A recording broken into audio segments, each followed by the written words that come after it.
What's up and welcome back to Interpreting the Stars, where today we're continuing our James Bond preparation marathon with the 17th Bond film and first outing for Pierce Brosnan as the secret agent with a license to kill, and this is Goldeneye. Goldeneye was the first James Bond film I personally ever saw. I grew up with Pierce Brosnan, so when I think about James Bond as a character, I often feel like Brosnan has the look of Bond. Doesn't mean that he's any good, but he had the look. Well, I feel like Daniel Craig and Timothy Dalton had the personality.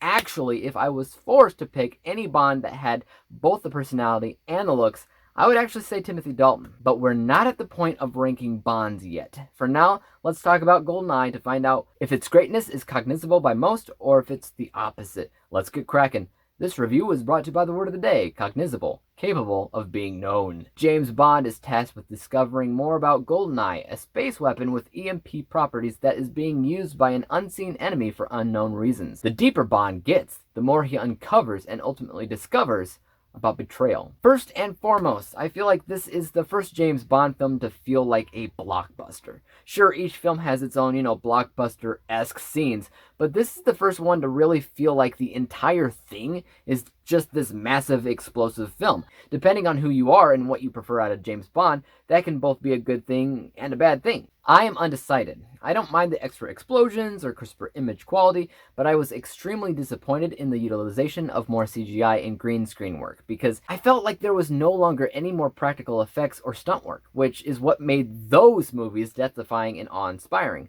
Those were the things that set apart the classic Bond films. People talk all the time about Tom Cruise doing all those stunts for Mission Impossible, but they did a ton of similar stunts, and even more dangerously so in those classic Bond films. But because Goldeneye has a ton of visual effects and green screen stuff, I no longer felt the direty or danger in what was actually happening. If it were a mixture of modern blockbuster stuff and the classic stunt work, then Goldeneye could have been incredible. Heck, I'd actually argue that's what they often do with Daniel Craig. One thing I actually really liked about this movie was the Goldeneye weapon itself. Yes, it's still a bit of a weird take on an EMP that doesn't make a lot of logical sense, but it is James Bond, and it doesn't need to make a ton of logical sense. I just kind of prefer that the villains and the weapons are original, and Goldeneye, for the most part, is original. So is the spy gear that they use, and I gotta say, it's absolutely astonishing to see the same Q in these Pierce Brosnan films. He has played the same guy ever since the days of Sean Connery. That is amazing. Finally, without giving too much away, I liked the actor who played the villain in the film. It made sense, even typecastingly so, for this guy to be a villain in a James Bond film. But I'm glad it happened, even if his motivations don't really exist, and that brings me to the negatives. So here's the deal. I don't like the characters. Not the villains, not even Bond himself. I mean, I adored Judi Dench's introduction. I thought she did phenomenal. But this film took a massive step back in how characters were presented. You see, directly before Goldeneye, we had Timothy Dalton, and he gave us a brand new look at James Bond. It gave him humanity and humility. It gave us a sense of what's right and wrong. It made Bond go rogue, away from MI6 because he believed in something so greatly. Dalton was also not a womanizing pig. He respected the women in the films. He was such a breath of fresh air. And Brosnan brought it back to the days of Roger Moore in a way, where he was womanizing, disrespectful, and he couldn't get enough of his puns. And the puns didn't even end with Bond.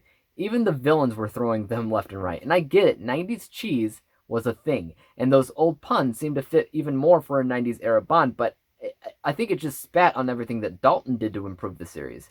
The only reason why Brosnan's better than Roger Moore is because it takes itself seriously instead of just being corny to be corny and doing silly things for no real reason. Roger Moore was a very silly Bond actor, so at least I can give Brosnan credit for taking the movie seriously. I also said I didn't care for the villains, and that mostly has to do with their motivation, which didn't seem to exist. I'm not saying that they weren't there. I'm just saying that I didn't sense them. The film didn't really focus on what made them a good villain. Instead, it focused more on the themes of betrayal, and in general, betrayal is a horrible thing. It makes a villain feel villainous, but it doesn't really explain why the betrayal actually happened in the first place, so I'm left a bit confused. In general, the movie isn't bad. When you look at it as a whole, it really does shout Bond. Regardless on the flaws that it runs into, it feels like James Bond should feel like. That's probably the main reason a ton of people think about this movie when they are asked what the best Bond movie is. A lot of people are in the same boat when they prefer this one. And a part of me gets it. It pays tribute to the way that Bond films used to operate while also translating everything for a modern audience that likes flashy stuff. It makes sense. It's not the way that I would personally want to see the film franchise evolve after Timothy Dalton. So even though I'm frustrated, I can still say that I appreciate what this movie did in the long run. My unbiased technical score is 82% because thinking back to this movie, you'll remember a lot about what it looked like. Crisper image, the way certain shots were framed, certain scenes like Brosnan driving that tank around in that car chase. These were all very well planned out sequences, even if they weren't the best in the series. My bias score is slightly lower at 80%, which means I definitely enjoyed it, but it wasn't my go-to for Bond films. Averaging out these two scores, we come to the final score of 81%, 81 out of 100 possible stars, granting Goldeneye with a letter grade of B-, which is not too terrible.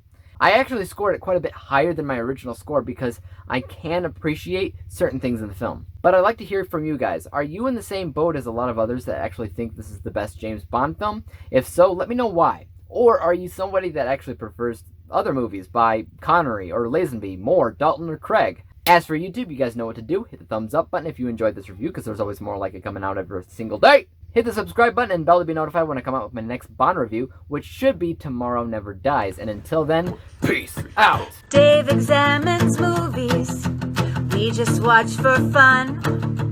Davey is the expert. He is the #1 critic that I go to when I need a movie pick. Thanks for joining up with us.